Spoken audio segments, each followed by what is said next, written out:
this is the disclaimer. First off, the game is in closed beta, which means that there are things that I can and can't talk about, particularly the economy. We don't have much information about it yet, so don't bother asking. Second, the game's in closed beta, which means that as you're watching this video, things in it might or might not still be relevant and or accurate. Third, I am not an employee of Horizon, so leading to fourth, my opinions are my own. So take that for what it's worth. And lastly, any video or audio contained in this video is copyright to its respective owners. With that in mind, please enjoy the video. And if you do enjoy it, please click like and consider subscribing. Thank you. See you in the sky. Good morning, everybody, and welcome to SkyWeaver Weekly, episode 5. Today, we're going to be going over a little bit of news, and then we're going to be going into a deep dive on the Strength Prism. So, without further ado, let's visit the news. So, first up on the news today is we have confirmed that SkyWeaver and the people at Horizon Blockchain Games are going to be attending at least local to me, video game conference called EGLX. Now, if you don't know what EGLX is, it's Enthusiastic Gaming Live Expo. It says it right on the screen. It is a convention of independent video game developers. I went last year. It is an absolutely fantastic venue, fantastic event. I got to play and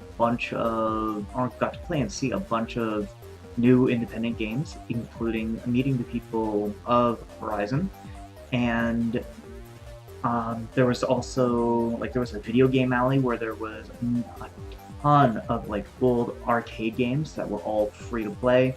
You could play any system out there. I mean, they even had a Neo Geo on the side, some old Nintendo, Super Nintendos. They had an entire alley that was filled with that. So we have confirmed that Horizon is going to be at EGLX this year. So if you are in the greater Toronto, Hamilton area or anywhere in Southern Ontario, I highly recommend picking up tickets. Now, tickets are going to be $35 a day or $75 for the weekend. Kids 12 and under can get in free. And it is going to be the weekend of October 18th to 20th, so 1 week after Canadian Thanksgiving. Now, this is not just independent developers, though that is the main focus. There are two major sponsors that are going to be at EGLX this year, and they are Ubisoft and Nintendo. So expect them to have pretty big booths, expect some news, some excitement. There's also the video game tournaments. But really, the heart and soul and the meat of EGLX is going to see the indie developers like Horizon Blockchain, because, well, I wouldn't be here today if I hadn't met them last year. Second thing on the news, and this is pertaining directly to SkyWeaver, we have heard that apparently, until the marketplace has gone open and closed beta, and the economy is live, they're instituting a double XP system. So what this means is that when you play and you win or when you lose, you're going to earn double your XP, which means you'll be able to generate cards faster, level up, and get to being able to play a full constructed deck that much faster, which will help immensely with testing. So if you want to get in and want to be able to level up fast and get into the constructed to be able to help test the game, now is the time to do so. And yeah, that's about all I have on news today. So let's deep dive into strength. So first off, the way that I formatted this is I selected two cards that I felt represented how strength operates and some of my personal favorites for each casting cost, CMC, converted mana cost. So the first one, for a strength in 1 cost, we have Fury Mask. Fury Mask is an absolute, it's a good buff, and it deals damage to your opponent at the same time. It's an amazing card. It can be played on its own. It does come on a couple of units, and I don't know. It definitely encapsulates. Is that even a word? I don't know. Uh, how strength works and being able to just hit hard, hit fast, and get buff to your allies and also hurt your enemies at the same time. A second card is Call to Action. Draw one cost unit and give it +1/+1. Again, we see the strength in buffing a unit and giving them more power, more defense. And okay, actually, you know what? Sidebar. A lot of people have been confused about how the random system works, so I'm going to use Call to Action as an example to explain. The game is still built around a cube or singleton engine. So when you do, or if you play Call to Action and you don't have any one-cost units in your deck, it will pull a random one-cost unit from your prism or prisms. Now, if you run out of one-cost units in all your prisms, unfortunately, that's your pool. So at this point, there's 73-ish cards in each prism. You got a good chance of like 20 to 30 to 40 or so. Well, 40 is too high. Probably closer to about 25 to 30, maybe 25. One cost spells and units. So that's just a bit of a clarification. You'll try calling from your deck first, then you'll go to your prisms, and if you've run out of all those cards because of singleton format, it just won't draw anything. So, sidebar done. On to the next one. What do we have in strength at converted mana cost 2? Charkram. Now, I have to make an amendment to a previous video. Previously, I said that strength doesn't have many sweepers. Oh boy, was I wrong. Boy, was I wrong. Here's one right now. So, you got a 2 cost, do 2 damage to all units, including your own, and both players lose 1 max mana. So this is a good little early sweeper, and a way to restrict your opponent from being able to getting into the late game faster and faster. So it's an anti-ramp card, and if you're going to play strength and you're going to play a very aggro fast deck, you're going to be using all low-cost spells and units anyways. So this works generally to your benefit as an early sweeper, and also keeping your opponent from getting to their late game. And next is Halcyon. This is a personal favorite of mine. I love it. Like, the stat line is pretty decent at a 2 cost for a 2/2 armor, and the 4 cost spell on there is Ragnarok. Ragnarok will buff your creature, I think it's +4/+1, or it can deal 6 damage to a dark creature. So it's a situational removal, but overall, for 4 mana, it is a really good, usually one shot because your creature's going to die next turn, buff to just go smack right to the face, which is really part of what strength is about. On to 3. Stink Eye. Oh, great card. Love this card. 3 cost for a 3/3 with Wither, and summon your enemy. Give your enemies the newest card in hand. So again, from your perspective, that'll be the card on their leftmost. This is left, yes, left. And if it was done to you, it would be card on your right. Whatever. So being able to drop this on your 3rd turn, or possibly your 2nd, or even your 1st, to be able to hit a card, especially, or it works especially well if you know that they've tutored for something, because that'll definitely be the last card in their hand, and bam, you just took it out for at least another 3 turns or so. And Swamp Walker. I love this card. It is great. Its stat line is fairly weak. I mean, 1 power or 1 attack and 4 defense, but it has Wither, which It's Wither. Wither is really powerful, but as you play the game, you learn that it's not as powerful as it might seem at first. But Inspire Wither. Do 1 damage to a random enemy. That is a really good ability, and the spell that's on it is actually a Wither spell to draw a unit and deal 1 Wither damage to all enemies. So, all in all, you got essentially a 5 cast creature spell that will deal 1 damage to all enemies, another 1 damage to a random enemy, all of it Wither damage. And if you have anything afterwards, like if you can play Stink Eye next, there's another 1 random Wither damage to another random enemy. Definitely, like, strength is very powerful in being, especially when it comes to Wither. Being able to just control the aggressiveness of your opponent or denying them of resources. Into the 4 slot, we have Reinforce. I love this card as an anti-aggro card. So it summons 2 armored guards. Those are 2 power, 1 defense, armored creatures with guard. This is a great roadblock card against other aggressive strategies. Oh, and it gives metal allies, so they actually come in as 2 1s, because that's what armored guards are. These actually come in as 2 2s. So 2 2 guard with armor creatures for 4 mana. Bar none. Great card. Nightmare. Now this is a really, really fun card.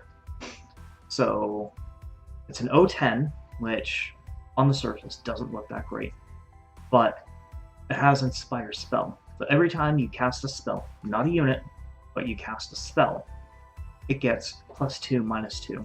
Now there are ways to buff health, there are ways to buff attack. This thing can get out of control very quickly. It is a very snowball-like effect.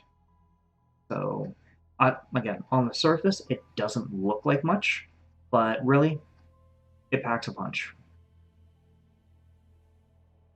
On to Strength 5, Frank. This card has undergone several revisions only because it is incredibly powerful.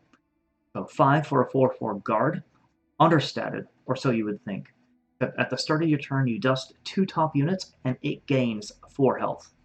So unless you kill it in a single turn, you're going to get your value out of this. And again, another kind of aggressive roadblock. Originally, it was just dust 1 from the top of your deck, and yeah, it was way overpowered. And then you have Ifrit.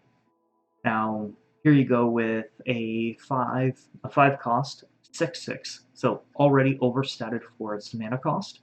Guard makes a target, but and that is very critical when you take a look at its death mechanic. Dust your hand, so all the cards in your hand gone from the game, but you draw that many fire cards. Fire is aggressive, in your face, and just like murder your opponent. So your opponent really has to, like, they have to take care of it because it's a 6/6 for 5. That's fantastic. But the fact that it has guard, like, they have to go through that roadblock before they can hit your character or your hero. There we go. You know what? 1 second. Coffee break. There we go.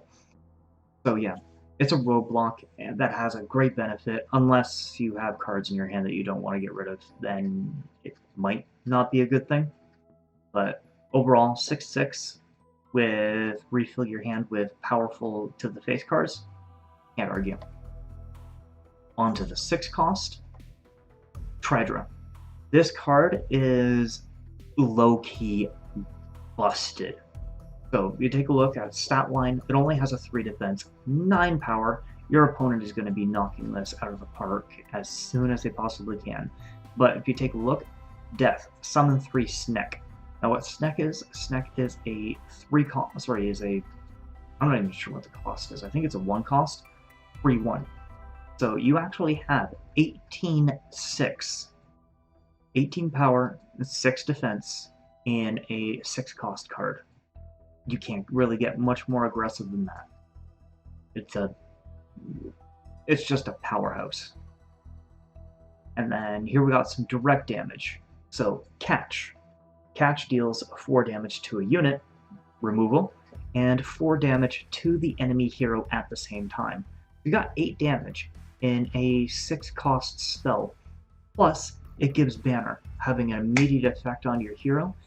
So that's what, 9 damage? No, yeah, 9 damage, essentially, for 6 mana. It's powerful. It is strength. Alright, on to 7. Breacher. Now, this is a weird card because it's a super defensive card. 7 cost for a 4/10. At the end of turn, if you have no mana, it gets guard. Super roadblock. But we are getting more towards the late game, where strength is not... It doesn't excel in the late game. It's very much an early game. Hit them fast, hit them hard, get them dead. So this does help in your late game and being able to survive some later strategies. On curve, it's fantastic. Outside of curve, it's still a 4/10. The guard's not always going to pop, but it's still a 4/10. Next, Frigid Blizzard. Again, remember how I said that it doesn't have any sweepers? Boy, was I wrong. Here we have Frigid Blizzard, which essentially does 4 damage to all your enemy units. Because it gives enemy units a frostbite, means they take additional 2 damage from all sources, and then it does 2 damage to all units. So it hits your units too, but only for 2, whereas it hits your opponents for 4. Great late game sweeper, great way to get some control of the late game or control of the board. It's just strictly a late game survivability card. On to 8, Way to Die. This is probably one of my favorite cards in Strength. It distributes 6 attack, 6 health randomly among ally units, and then give them armor. So more often than not, you will actually find this being used on a single unit and just pumping it for that smack to the face. Sometimes for a kill shot. With 8 mana, you're going mid to late game, and you can just stack an additional 6 damage to their face. It's beautiful. Plus 6 health. If you need to hit through a roadblock, this will definitely help. Oh, and well, it gives armor, and we all know armor is low-key busted. After that, you got Molness. I don't know, would you call it understated at 8/7 for 8? That's about on par. Plus it has guard. Your opponent has to go through this roadblock, but this roadblock has a nasty, nasty death effect. 4 damage to all units, and then give them flames. So essentially, it's going to... And when it dies, because it's going to die, it's a big roadblock, so you got to get through it to get to your hero. It's going to deal 6 damage to all units. It's going to deal 6 damage to your opponent's units before yours. Yours is still going to take the 4, but they are still going to have flames at the end of your turn, depending. If they hit it on their turn, or they kill it on their turn, and yeah, you're going to lose your thing. But 6 damage will wipe out almost every board out there. On to 9, Tiamat. A beautiful late game aggressive control. That's an oxymoron right there. But it's a great late game card for strength. One of the only few late game cards that they actually have. As you get higher on the mana cost in the game, fewer cards that are available. So Tiamat, 9/9, baseline stat for a 9 cost, with guard and glory. Do 3 damage to enemy units, so it's got a sweeper built into the glory effect. Remember, glory is when you hit or you deal damage to your opponent or your opponent's hero, and then they lose 1 max mana. This, if you can land it, if you can hold it, if you can keep it down, this card will single-handedly win you the game in the late game, if you make it that far. Next you have Dragon's Wrath. Like I said, there aren't many cards when you get up to the 9 cost, but you deal with what you have. I'm not particularly fond of this card. It's not bad. It's again another sweeper. Like again, boy, was I wrong. It has lifesteal. Lifesteal only hits your opponent or your opponent's hero, so this is going to deal 3 to all enemies with Wither, dropping their attack stats if they have a higher health, and will get you or net you 3 life for hitting your opponent's hero. And then we go to the last card, Titanic. This is just a beef of a creature, 11/10 for 11, with guard, armor, wither, and when you summon it, all enemies lose guard. Late game, this is a great way to just nuke all those roadblocks to be able to go face and end it, or it provides a very hefty game-ending roadblock all on its own. Now, if you're wondering about that little spell that it has, that's Crush. Crush 2 cost, so if you're up at 13 mana, you can drop this, eliminate all the guards, and then if they still have a threat on board, pay your 2 cost, and you're going to deal 10 damage to it because it references the 9 cost. Sorry, not 9, 10. I was still thinking of Titanic. So, yeah. So that summarizes strength in a nutshell, drawing 2 cards from each. Please stay tuned. There should be a bonus video coming out where I actually play all of these cards in the deck, -1, which will be random. We'll see what that turns out to be. So, thank you for watching. If you like this video, please click like below. Also consider subscribing, and I will see you in the sky.